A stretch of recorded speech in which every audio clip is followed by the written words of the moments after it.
نبی کریم صلی اللہ تعالی علیہ وسلم نے ارشاد فرمایا کہ بنی اسرائیل میں 3 ایسے نوجوان تھے کہ نہ تو ان کے پاس کوئی بیٹھتا اور نہ انہیں اپنے پاس کوئی بیٹھنے دیتا، اور اس کی وجہ یہ تھی کہ ان تینوں کو ایک ایک بیماری تھی۔ فرماتے ہیں کہ ایک کو برس کا مرض تھا، ایک کے سر کے اوپر بال کوئی نہیں، اور تیسرا اندھا تھا۔ اللہ تبارک و تعالیٰ نے ان کی آزمائش کے لیے ایک فرشتے کو انسان کی صورت میں بھیجا، بشری صورت میں۔ تو وہ فرشتہ سب سے پہلے برس کے مریض کے پاس آیا اور اس سے پوچھنے لگا کہ اے نوجوان، یہ بتاؤ کہ تمہیں سب سے زیادہ کون سی چیز پیاری ہے؟ تو وہ آدمی کہنے لگا کہ مجھے سب سے زیادہ پسند یہ ہے کہ میری جو رنگت ہے، میری جلد جو ہے کہ اس سے بدبو آتی ہے، مجھے برس کی بیماری ہے کہ اس کی وجہ سے لوگ مجھ سے نفرت کرتے ہیں، اگر یہ ٹھیک ہو جائے تو مجھے یہ سب سے زیادہ پیاری ہے۔ تو فرشتے نے اس کے جسم پر ہاتھ پھیرا تو اللہ تبارک و تعالیٰ نے اسے شفا عطا فرما دی۔ پھر فرشتے نے اس سے پوچھا کہ یہ بتاؤ کہ تمہیں مال میں سے کون سا مال زیادہ پسند ہے؟ تو وہ نوجوان کہنے لگا کہ مجھے اونٹنی پسند ہے۔ تو فرشتے نے اسے ایک غابن حاملہ اونٹنی دے دی اور جاتے ہوئے دعا دی کہ اللہ تجھے اس میں برکت عطا فرمائے۔ نبی پاک فرماتے ہیں کہ اس کے بعد وہ فرشتہ انسانی صورت میں، بشری صورت میں گنجے کے پاس گیا کہ جس کے سر کے اوپر بال کوئی نہیں، تو اس سے جا کر پوچھنے لگا اے نوجوان، تمہیں کون سی چیز سب سے زیادہ پیاری ہے؟ تو وہ کہنے لگا کہ مجھے سب سے زیادہ پیاری یہ چیز ہے کہ جس وجہ سے لوگ مجھ سے گن کھاتے ہیں، مجھ سے دور رہتے ہیں، کہ میرے سر کے اوپر بال کوئی نہیں، اگر میرے سر پر اچھے بال آ جائیں تو یہ مجھے بہت پسند ہے۔ تو فرشتے نے ہاتھ پھیرا تو اس کے سر پر اچھے گنے بال آ گئے۔ پھر فرشتے نے اس سے بھی یہی پوچھا کہ تجھے دنیا کے مال میں سے کون سا مال زیادہ پسند ہے؟ تو وہ کہنے لگا کہ مجھے گائے پسند ہے۔ تو فرشتے نے اسے بھی ایک گابن گائے دی اور دعا دی کہ اللہ تجھے اس میں برکت عطا فرمائے۔ نبی پاک فرماتے ہیں کہ پھر وہاں سے فرشتہ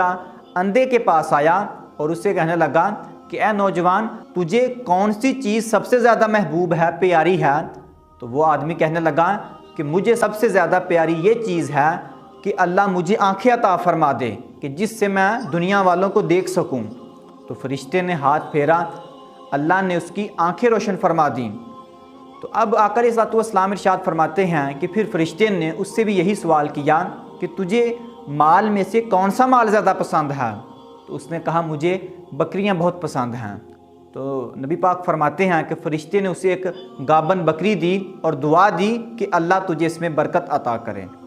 اب آقا علیہ الصلوۃ والسلام ارشاد فرماتے ہیں کہ وقت گزرتا گیا، اونٹنی، گائے اور بکری نے بچے دینا شروع کیے، حتیٰ کہ اس میں اللہ تعالیٰ نے اتنی برکت ڈال دی کہ ان تینوں کی،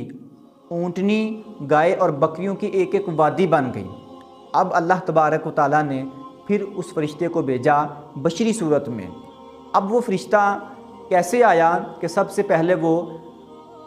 اونٹنیوں کا جس کی وادی تھی، جس کے پاس بہت زیادہ اونٹنیاں تھیں، اس کے پاس آیا اور اس کی جیسے پہلے حالت تھی اسی حالت میں، یعنی برس کی بیماری میں مبتلا ہو کر وہ فرشتہ انسانی صورت میں آیا اور اس سے آ کر کہنے لگا کہ اے خدا کے بندے، میں ایک مسافر ہوں اور میرے پاس سے مال ختم ہو چکا، نہ کھانے پینے کے لیے کوئی ساز و سامان ہے، اور میں نے اپنے وطن واپس جانا ہے اور میرے پاس کچھ رقم بھی موجود نہیں، تو مجھے رب تعالیٰ کی رحمت سے بڑی امید ہے اور رب کے بعد تو میرا آسرا ہے، تو خدا کے نام پر مجھے ایک اونٹنی دے دے تاکہ میں اپنے وطن واپس جا سکوں۔ تو وہ نوجوان آگے سے کہنے لگا کہ میرے پاس مال تو ہے لیکن میری اپنی بہت ضروریات ہیں، لہٰذا اس نے دینے سے انکار کر دیا۔ تو آقا علیہ الصلوۃ والسلام فرماتے ہیں کہ وہ فرشتہ جو کہ بشری صورت میں تھا، انسانی صورت میں، وہ کہنے لگا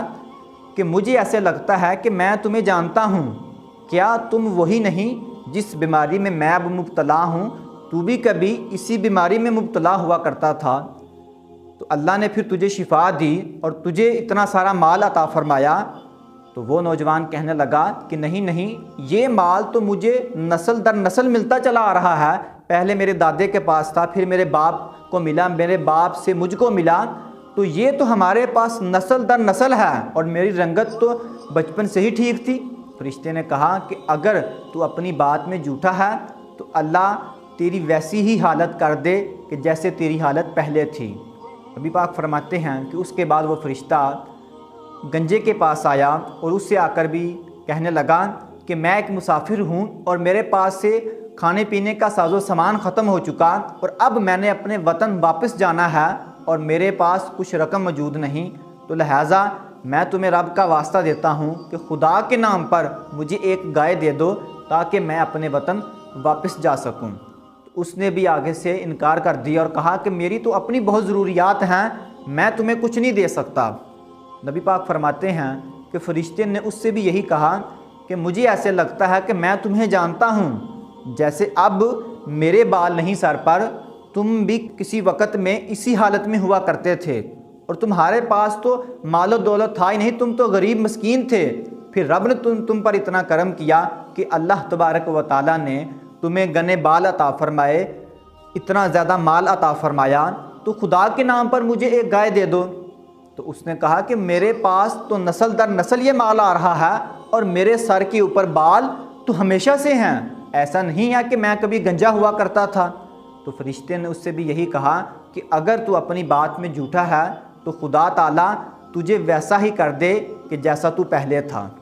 اب آقا علیہ الصلوۃ والسلام فرماتے ہیں کہ وہ فرشتہ اس انسان کے پاس آیا جو پہلے اندھا تھا اور اس سے آ کر بھی یہی کہنے لگا کہ میں ایک مسافر ہوں اور میرے پاس مال ختم ہو چکا ہے، تو میں تمہیں خدا کا واسطہ دیتا ہوں کہ مجھے خدا کے نام پر ایک بکری دے دو تاکہ میں اپنے وطن واپس جا سکوں۔ تو اس اندھے نے کہا، جو کہ پہلے اندھا تھا اب تو اس کی آنکھیں روشن ہو چکی تھی، وہ کہنے لگا کیا تم جانتے ہو کہ میں تو پہلے اندھا تھا، پھر رب تعالیٰ نے مجھے آنکھیں عطا فرمائیں، اور میں تو غریب اور مسکین تھا، پھر میرے رب نے مجھے اتنی ساری بکریاں عطا فرمائیں، تو خدا کے نام پر مانگ رہا ہے، تو یہ جو میری جتنی بکریاں ہیں ان میں سے جتنی چاہے خدا کے نام پر لے لے اور جتنی چاہے باقی چھوڑ دے، خدا کی قسم میں تجھے منع نہ کروں گا، روکوں گا نہیں، جتنی چاہیے لے جا، تو ایک مانگ رہا ہے، خدا کے نام پر تجھے جتنی چاہیے لے جا۔ تو اس فرشتے نے جواب دیا کہ تجھے تیرا مال مبارک ہو، میں انسان نہیں بلکہ میں تو تمہارے رب کا بھیجا ہوا فرشتہ ہوں۔ اللہ تبارک و تعالیٰ نے تم تینوں دوستوں کا امتحان لیا تھا، جس میں تم تو کامیاب ہو، اللہ کی رضا تمہارے ساتھ ہے، اور تمہارے دو دوست کہ ایک برس کا مریض تھا اور دوسرا جو گنجا تھا وہ اللہ کے اس امتحان میں ناکام ہو چکے ہیں۔ اے ہمارے رب، ہمیں مال کے وبال اور اپنی ناراضگی سے بچا کر اپنی دائمی رضا عطا فرما اور ہم سے ایسا راضی ہو جا کہ پھر کبھی ناراض نہ ہونا۔